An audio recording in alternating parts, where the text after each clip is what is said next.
Welcome to the 128th season of the Canadian Club Toronto, Canada's Podium. For over a century, this platform has been a gathering place for visionaries, public figures, and decision makers to discuss the most pressing issues of our time.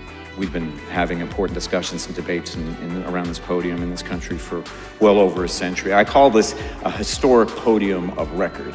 Our club's always been a forum for visionaries, public figures, and decision makers to command attention to the issues of our time. The Canadian Club is one of the most important podiums anywhere in the world that a Canadian can speak to, tell Canadians what it is that they think, develop those thoughts. And so I want to thank you for that very, very much. Please join me in thanking our esteemed panelists today. Through our programs and events, including our youth and young leaders programs, our diversity partnerships, our joint events, and our media and social media opportunities, we offer you access to dynamic political, social, and business figures from abroad and right here at home. The platform from which the eloquence of Canada has flowed all of that time, whether it be business, education, politics, sports, arts, and culture. If someone wants to say something to Canadians about this country and about the future of this country, this is the venue you choose. Good afternoon, everyone, and welcome to our online viewers. We're delighted to have you here with us today. My name is Tanya Van Biesen, Canadian Club Toronto President and your host. Now, as we approach the end of our Canadian Club Toronto season, we're especially proud of our role as a vital platform for Canada's political leaders. It's crucial for us to offer a venue where they can discuss important policy priorities, and in today's increasingly complex world, the chance to hear directly how government mandates will impact our lives is equally critical. Our topic today is a perfect example of this. Before our guest of honor is formally introduced, I would like to acknowledge and thank our sponsors. First, thank you to Canadian Bankers Association for again being our season sponsor this year, to Air Canada, our official airline sponsor, and to Canada's Forest Trust Corporation, who helps reduce our carbon footprint by planting smart forests in our name. We are also very fortunate today to benefit from the sponsorship of 6 industry leaders, including Hydro One, Bruce Power, Agnico Eagle, Thunder Bay Pulp and Paper, Enbridge, and HydroStore. So I would just like to say thank you to all of you.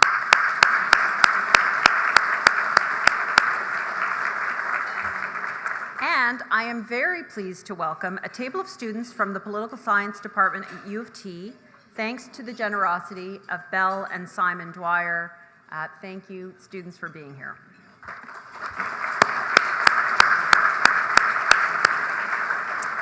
And with that, I am pleased to turn the podium over to James Skongak, Chief Operating Officer, and EVP Bruce Power to introduce our special guest today. James.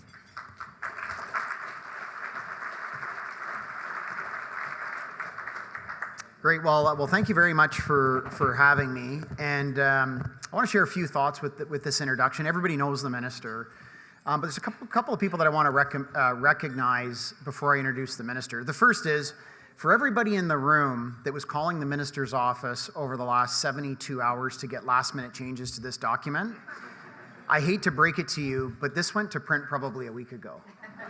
But all joking aside, throughout my over 20 years in the energy sector, people in this room have been in the energy sector for a long time. It's an incredible amount of work that goes into a plan like this. You know, we all, as individual players in the sector, we tend to focus in our own, whether we're a generator, a transmitter, distributor, somebody innovating in the sector, and a tremendous amount of work goes into these plans. And if I could just ask anybody in the room who works with the IESO, Ministry of Energy, Government of Ontario, or the Minister's Office, please stand up and let's give them a round of applause for their tremendous leadership on this front. Stand up.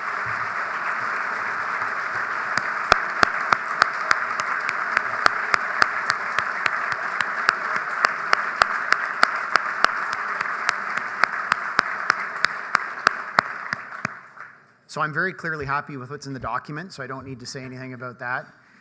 But what I think is really important for all of us as an energy sector here is all those individuals that stood up, and of course the minister as their leader, we're going to hear from in a minute, they've really set the framework for us. And there's something at Bruce Power that we say all the time called 200% accountability. And basically what 200% accountability means is that if you ask somebody else for something and they deliver on that, you have 100% reciprocal accountability to do your part of it. And so this energy plan that the minister is going to talk about, they are really passing the baton onto the private sector, onto the electricity sector overall, to execute against this. And in all of this work that has gone into this plan, they've placed a major responsibility on us. It's not only about doing this safely to high quality, but it's also about doing it in a very cost-effective manner. Every dollar that we spend as a sector, whether it's our individual companies, it has to be our goal to invest that dollar as wisely as possible. And so Minister, and to everybody who stood up, I think it's very clear you have a commitment from everybody in this room. You've set this policy. It's our responsibility now to work to deliver that and to do it in the most cost-effective way possible. And we should never lose sight of that. The final thing I just want to say before the minister comes up is one of the terms the minister uses regularly is the term generational. And this is something that we've talked a lot about as Canadians since the recent challenges of the new administration in the U.S. We've sort of been reflecting as Canadians about why we're proud to be Canadians, what makes us great as a country. I think it's been really, really positive.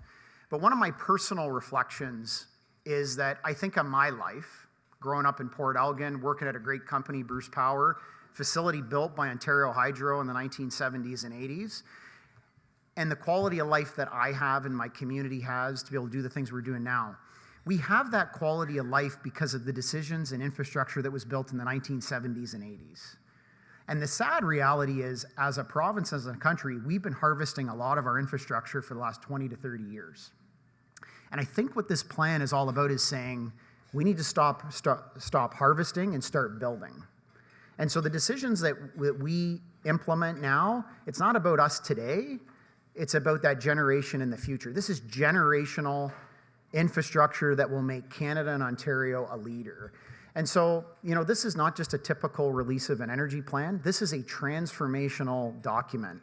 And I would challenge anybody, look at any subnational jurisdiction in the world and tell me where you find something like this. It doesn't exist, and that's a huge advantage for Ontario. So I want to thank the minister and his team for their leadership, and welcome to the podium, Minister Stephen Lecce.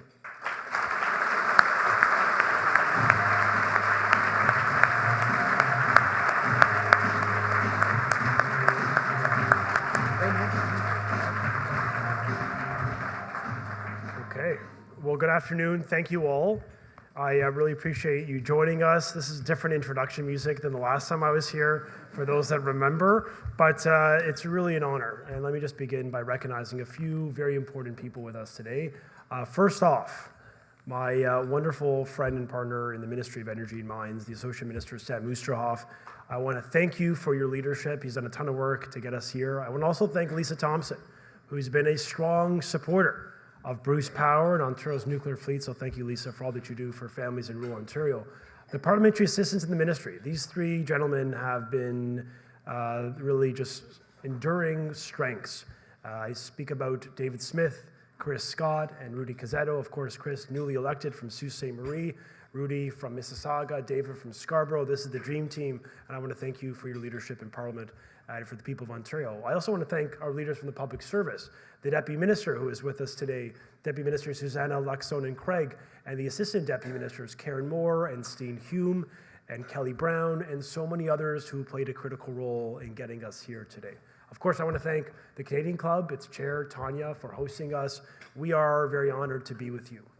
It's an honor, not just as Ontario's Minister of Energy and Mines, but as someone who deeply believes that the decisions that we will make today will shape the future of Ontario, because the stakes could not be more higher. Ontario's population is growing, our economy is expanding, energy demand is rising faster than we've seen in a generation. That growth is a sign of strength, our confidence in Ontario's energy system. But it also represents a new challenge too. And in that context, Ontario is not standing still. While others hesitate or delay or propose piecemeal solutions, our government is moving forward. We are doing the big things with vision and ambition and a plan. Just last week, I stood with my parliamentary team and we announced the Protecting Ontario by Securing Affordable Energy for Generations Act. This act really laid the groundwork for what we're doing today as we launch Energy for Generations, Ontario's first ever integrated energy plan, national in scope, global in impact, all designed to keep energy affordable. It is our roadmap, not just for power that we're going to need today, but for the energy system that we'll depend on for decades to come. It breaks down silos. It brings together electricity and fuels and hydrogen, natural gas, other technologies. It lays out one clear plan for growth. But to understand why it matters, we need to step back and look at what's driving the urgency behind it. And to do that, we need to be honest about the stakes. Ontario's electricity demand is expected to rise by 75% by 2050. Industrial demand alone will jump by 50% in the next 5 years. And that's just electricity. And we still depend on natural gas, other fuels to heat our homes and power industries and farms and move people and goods across this province.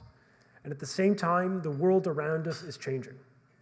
We can no longer assume preferential access into the US market under President Trump.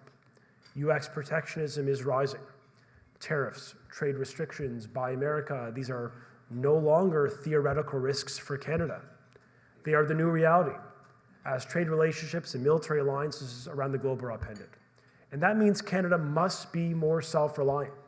We must plan ahead and build for our children and for our grandchildren. And this is the theme. This is the thesis behind our integrated energy plan today. Economic self-reliance starting here at home. And we know that Ontario must lead the way. We are leading the way, as David rightfully reminded me before I stood up today. For too long, our planning has been fragmented, a siloed, ad hoc approach that has left us vulnerable. Electricity in one lane, natural gas in another, hydrogen and other fuels somewhere else. And that's just not how you build for the future. That's how you fall behind as a province. Let me tell you what happens if we don't act. Energy becomes more expensive. We fail to power our growing economy. We lose the confidence of investors, and we fall behind those competitors around us. And we will not let that happen.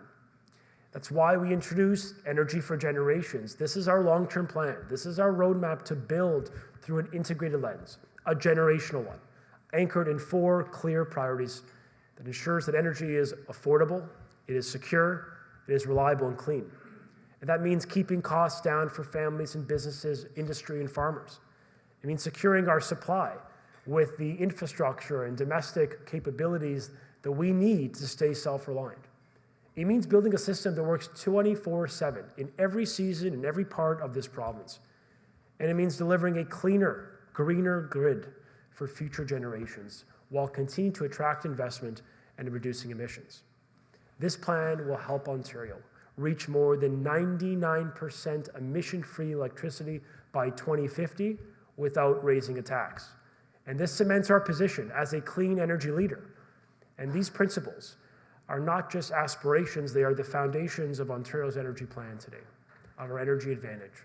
And now more than ever, there are clear economic and security imperatives in this time of global uncertainty. Because in a competitive world, energy isn't just about power. It's about ensuring we are, as Canadians, strong and economically sovereign. Now, turning these principles into reality starts with planning ahead, making the right investments at the right time in the right places. That's exactly what Energy for Generations lays out, a clear step-by-step blueprint for securing Ontario's energy future.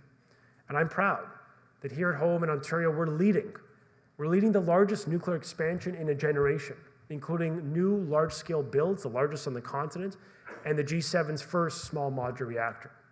We've launched the largest competitive energy procurement in the provincial history, 70,500 megawatts of affordable power. I've also directed the IESO to move forward with a new procurement to be launched later this year for long lead time resources like long-duration energy storage and hydroelectricity. And today, I'm proud to announce as part of our integrated energy plan, we will breathe new life into Ontario's hydroelectric fleet. We're going to extend the life of 26 hydro stations while unlocking potential for new stations in the north. And this plan advances one of the largest transmission expansions in Canadian history. That's 6 new or upgraded lines. That's hundreds of kilometers of new infrastructure to connect the homes and the businesses to the grid. Now, we've also launched engagement on a 3rd line for downtown Toronto, a new transmission line for the people of Toronto, where demand is rapidly growing. We're also modernizing the grid itself to prepare for widespread electrification and the growing role of distributed energy resources. And that includes working with local utilities, which will play an increasingly important role, especially as they face new challenges, as we level up against cyber threats and extreme weather and growing demand. And we're planning smarter. When a single EV plan could add more demand than an entire mid-sized city, practically overnight, we really need to ensure the system identifies and responds to those changes faster than ever. And that's why our plan creates a more nimble, more responsive system, so that Ontario's already, that we have the power well before the demand arrives. But as I've said, electricity alone won't power our growth. Natural gas and other fuels remain essential to industry, to agriculture, to home heating and grid reliability. And that's why we're proud that we announced Ontario's first natural gas policy statement to protect access to fuels that drive economic and industrial growth. And at the same time, Ontario is creating space for new and emerging fuels, fuels that will make our energy system more diverse, more flexible, and more reliable. And that includes renewable natural gas and low-cost hydrogen.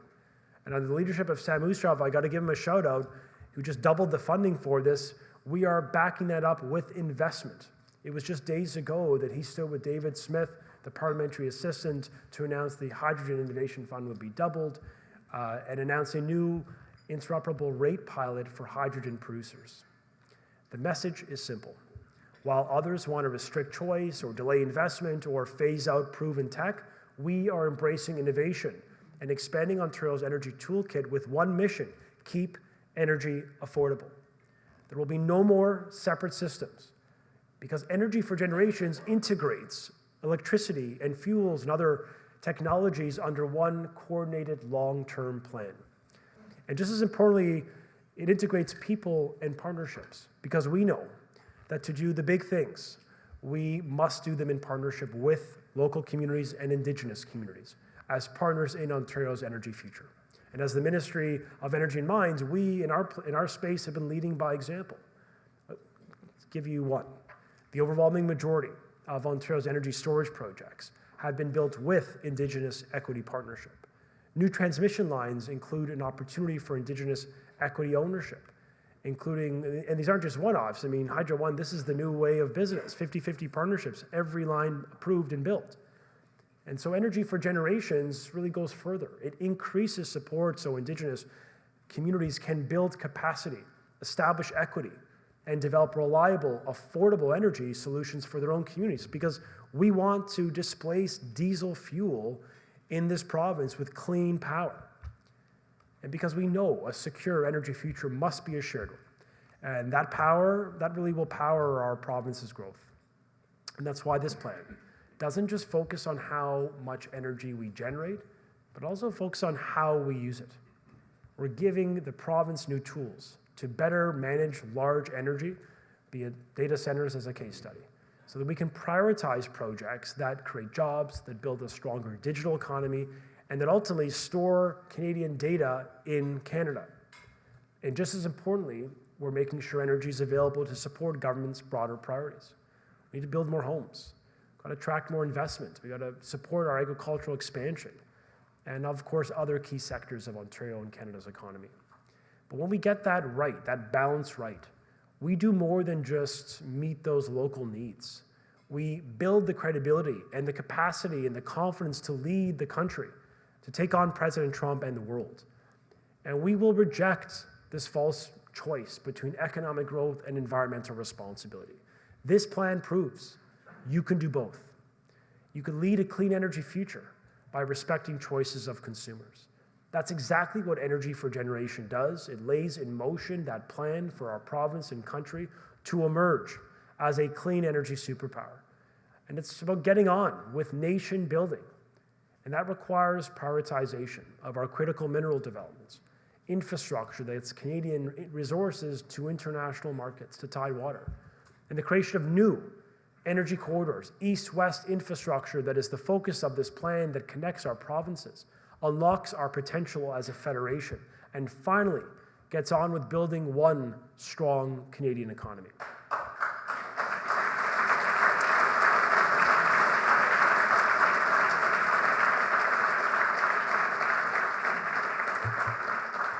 And if our energy corridors are how we connect the country, then nuclear is how Ontario keeps it powered.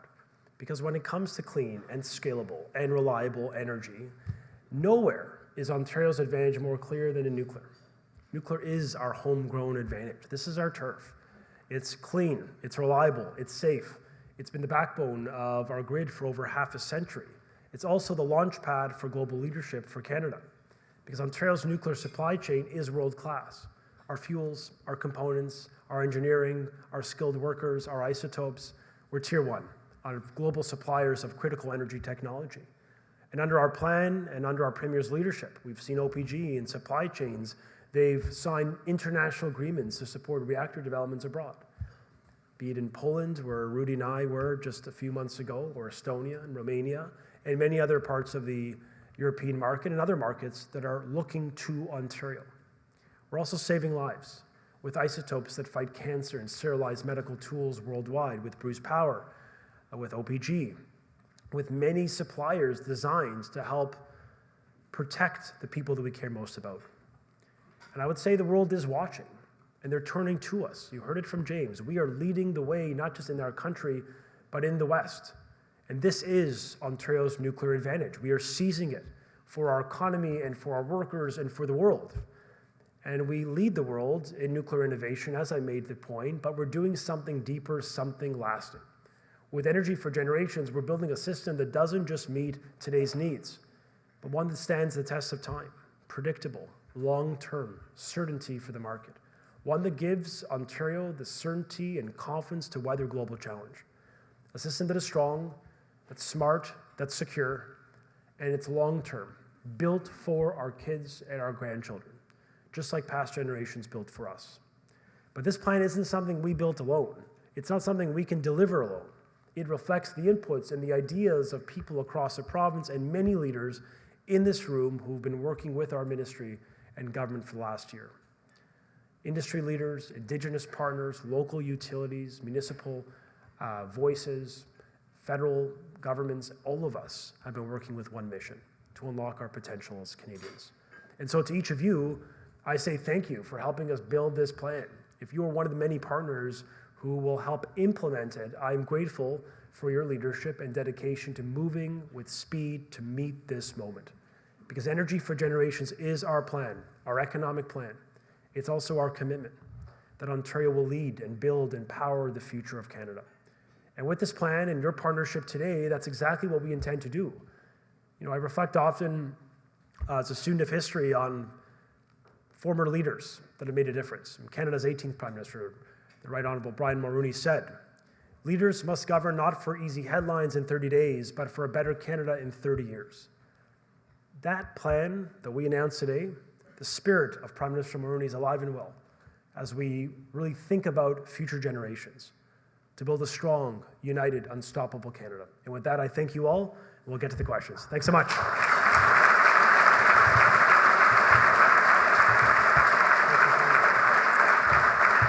Thank you, Minister. I would like to now invite Patty Levitt-Reid to come to the stage, as she will be in conversation with Minister Lecce. Patty.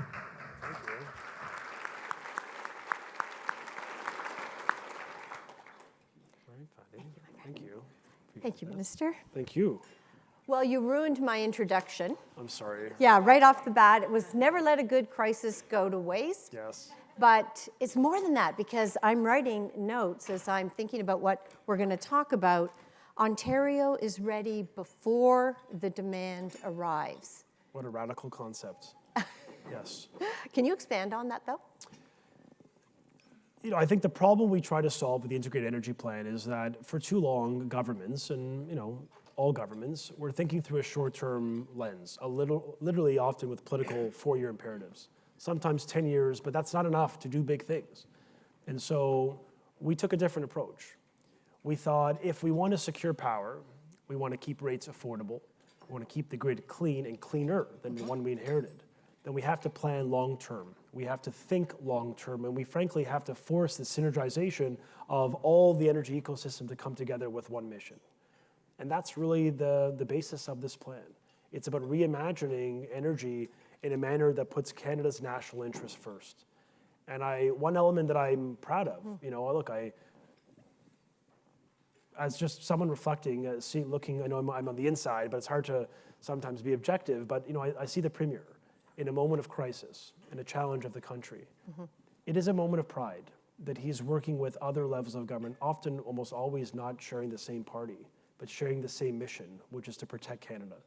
And that requires a long-term thinking, a sense of ambition and patriotism, and that's what the plan sort of helps to unleash. It's that long-term vision of let's plan ahead, let's stop scrambling for power like everyone around us that's looking for megawatts. We have it, we're gonna have much more with the plan we announced today.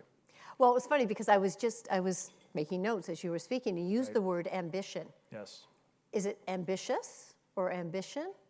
It's ambitious. I think this is an ambitious plan. I mean, the ISO, when they did a study, a decarbonization study some years ago, they estimated the cost, for increasing our grid capacity could be like upwards of $300 to $400 million. Inflation has not been factored into that estimate. So, it could be so much more. Like, it's a significant investment, but we don't measure results by the input. It's the output. It's the outcome for everyday people. And I think what gives me hope is that governments and system planners and private sector leaders are working together to keep energy affordable. And the way we do that is by having a long-term vision and, frankly, long-term execution on our build-outs. Everything we've done, large-scale nuclear refurbishments, think of Darlington, where we put a unit 1 back online 180 days ahead of schedule. That was done on budget. This is not common nomenclature in the nuclear space or the energy space. And so we're doing something right. And when I speak to other countries, I just had representatives from the Netherlands and in Eastern Europe and some of the Baltic states right on the front line of Vladimir Putin's aggression. And they're curious, like, how are you doing it right here to the exclusion of every other industrialized economy, including partners like Europe, the UK, and the US? And it's because we've got the right people. We have a proactive plan, and frankly, we've got strong agencies, be it OPG or Bruce Power, private entities, that have a record of building on time and on budget. So this is the message we're taking to the world. Yeah, and they are listening. There's no question about it. I have 100 grandchildren. No, I have 9. I don't have 100. But I'm intrigued when you talk about how you are looking at this through a generational lens. Can you drill down on some of the pillars? Because I've heard you talk about this maybe for the last year, or maybe longer. I think when people get into public service, they often are posed the question, like, what do you want to do? What's the legacy you want to leave behind? And I'm not sure what's that expression? Like, I'm here for a good time, not a long time. It's already like, Fatty, it's been a long time. Yeah, okay. After 5 years in education, like, this is longer than I probably signed up for. But I'm not going anywhere. I want to make sure that, and I'm working, this is a team effort with Sam, with Rudy, with Chris, with David, but for all of us, the mission ultimately is to make sure that we set up Canada for long-term success. Right. I think for any one of us, June is Italian Heritage Month, so I'm totally going to be shameless, and happy Italian Heritage Month, of course, they're very, very important celebration in Canada today, but I just think about my own immigrant family. Like, they came here with literally nothing, which probably resonates with many of you, or your grandparents or parents or whoever. Like, you want to honor the sacrifice of those that came before us. And our great-great-grandparents had the foresight and spent a ton of capital to build the hydroelectric dams of Northern Ontario. And it was our grandparents' generation and Premier Robarts who started to build our nuclear fleet. Like, it's our generation's time to build for our kids and grandkids. And it's the same vision. It's the same selfless approach to governance where you're putting, often in politics, it's about the immediacy. You want short-term wins. This plan is not about, there's wins in the short term, but the best beneficiary will be 20, 30 years out when we build the largest nuclear reactor up to 10,000 megawatts in Wesleyville. That's not going to help me today or perhaps the next 4 or 8 or 10 years, but really it's securing power, affordable power, clean power, non-emitting power for them. And I think that's what government should be about. There's got to be an altruistic purpose of what we do. And I was speaking with some colleagues here who reminded me I've been in tough assignments. It's like, well, lean into the challenge. I think Canadians and Ontarians rewarded governments who are prepared to do the big things. And courage is not easy in politics because it's easy to go along to get along. And it's just, trust me, I see it all the time in governments. But people want us in this moment, particularly post-Trump, although this plan started pre-Trump, to be clear, but it makes me feel really good that we have this plan post-Trump when it comes to competitive advantage. They want us to be ambitious. They want us to be bold. They want us to think about putting Canada first. And that gives me hope in a crazy world. Yeah. Wow. No follow-up question to that one. That was good. Good answer, sir. Thank you, Patty. I'd also like to, if you had to have some short-term wins, because you just talked about a lot of this is long-term. Sure. What would you drill down on a couple of short-term things just to secure your spot? Okay, well, thank you. You're welcome. I know, right? Yeah, okay. Come on, you know me too well, Patty. But there are a lot of short and medium-term, I think, advancements. I think, in no particular order, I really believe government needs to get out of the way when it comes to distributed energy resources. There are thousands of megawatts on the grid available if we remove the impediments or disincentives for people and businesses and municipalities and farmers to produce power for their own good. Right. I think of rooftop solar or battery.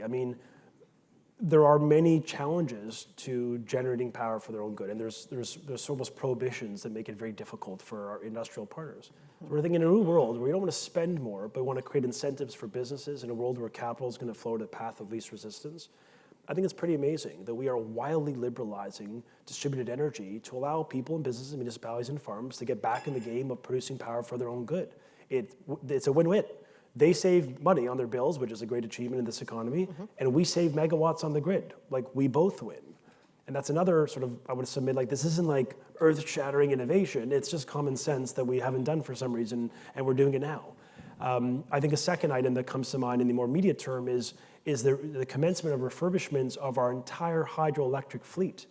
Clean, renewable, and obviously baseload power, or the 24/7 power we need. That's exciting. That's going to help really create a lot of jobs for Northern Ontario, where 90+% of OPG's spend is not made in Canada. It's made in Ontario, which is amazing as a supply chain benefit. The third is we're going to build out our nuclear fleet with some in the immediate term. The first SMR comes online by 2930.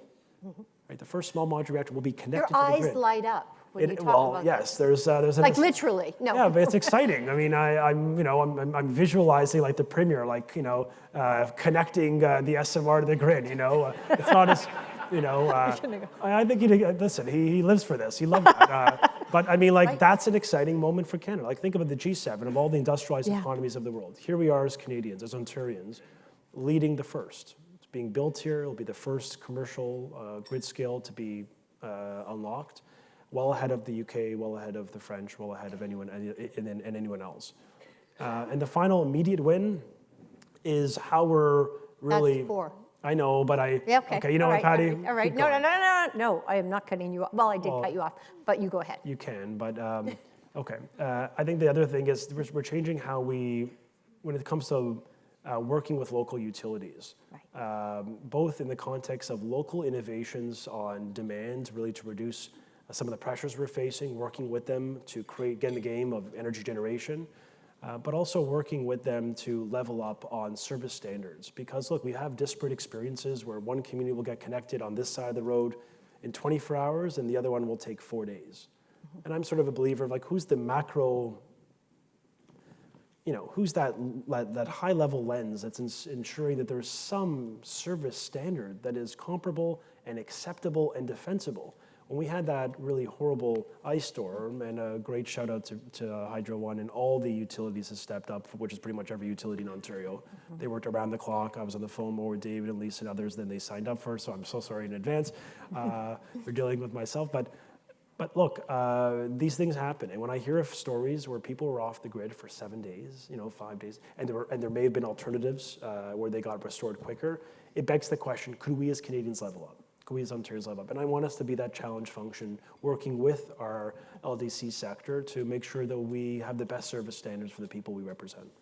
So it all sounds very positive, and it is. It's great, but it can't be without challenges. Sure. So if you had to pick the biggest obstacle or challenge that we truly are facing to make this happen, what would it be? Honestly, I think it's government, which is maybe ironic.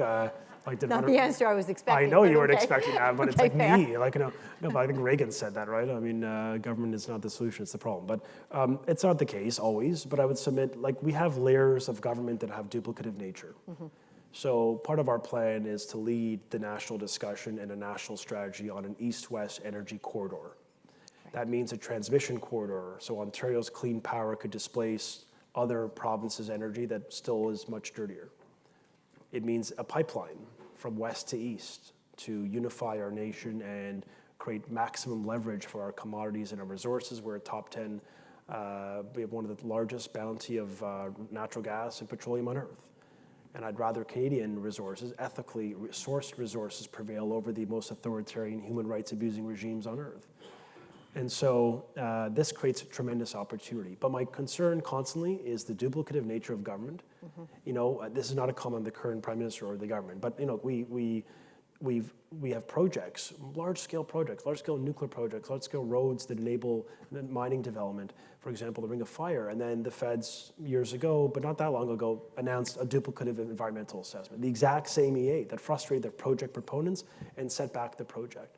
So the greatest sort of vehicle to success is government being prepared to expend capital, to be a bit courageous in this moment, to do the right things, not the easy things, to build a strong, united Canada.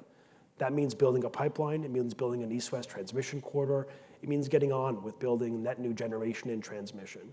And this plan, this is an aggressive posture, 5 transmission lines being prioritized, meaning I'm using my ministerial authority to accelerate and streamline their approvals. We're doing studies on 4 more for the north, for the east, and for the southwest of Ontario.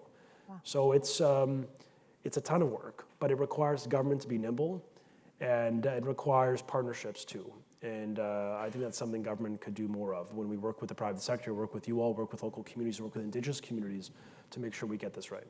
All right, so my last question to you, of course, is a softball. But what is the last message, the final thought that you want people to take away from today?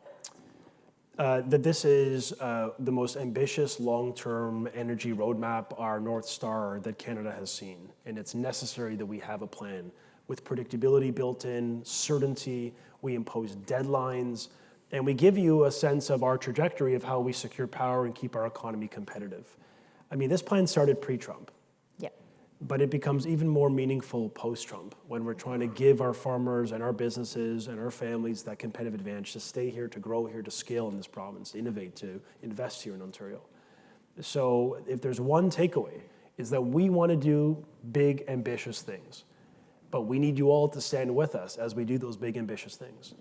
And what that meaningfully means is partners that are prepared to stand with us in the public discourse to fight for causes that really are for the good of Canada.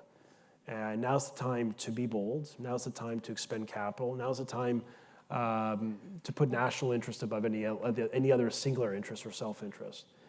I think that's been the Premier's approach. And our federalism, he's built a very good relationship with the current Prime Minister. As you know, the new Minister of Energy and Mines is the former chair of Hydro One, and good to know him. But we look forward to working with him. We look forward to working with this federal government to get these things right. But more than ever, I'd say partnership, ambition, and execution will be the things that define this plan.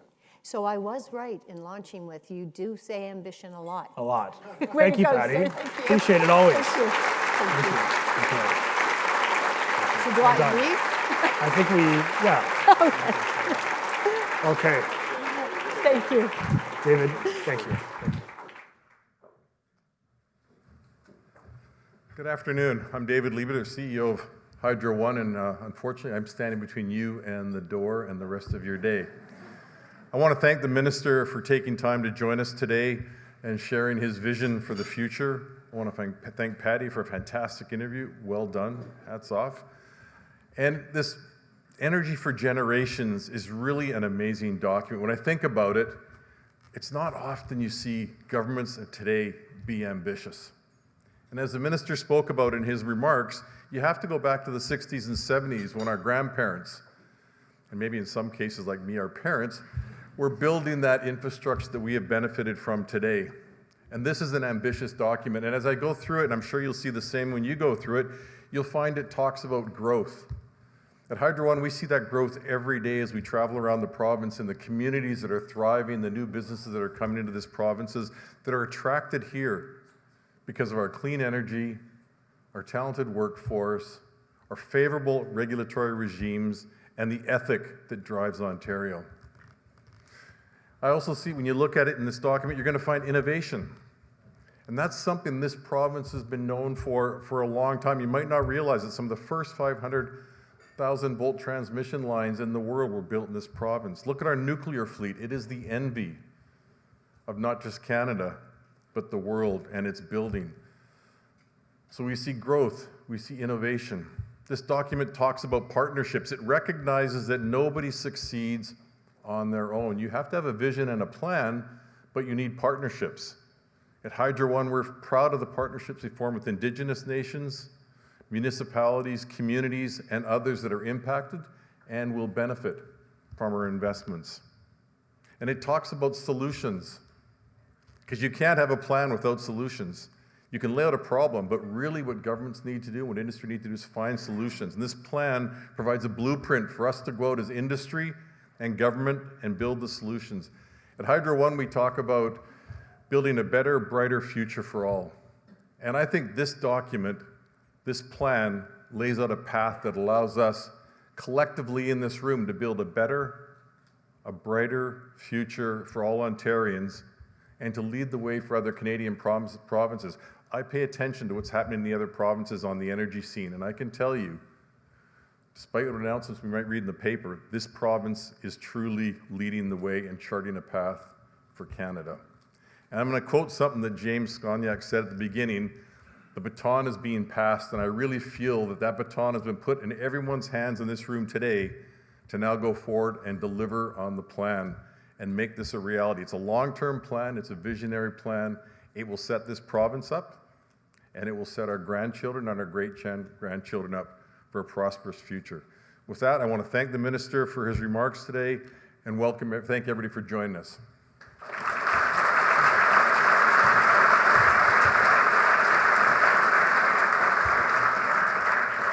Turns out I'm the one standing between you and the door. David, thank you very, very much.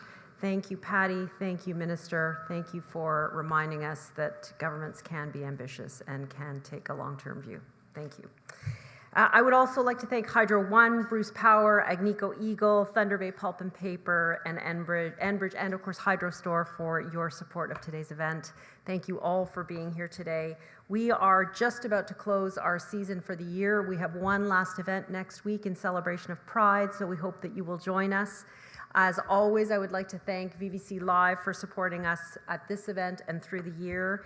And for those who we will not see next week, I hope you have a wonderful summer break. We look forward to seeing you again at our next season. Thank you.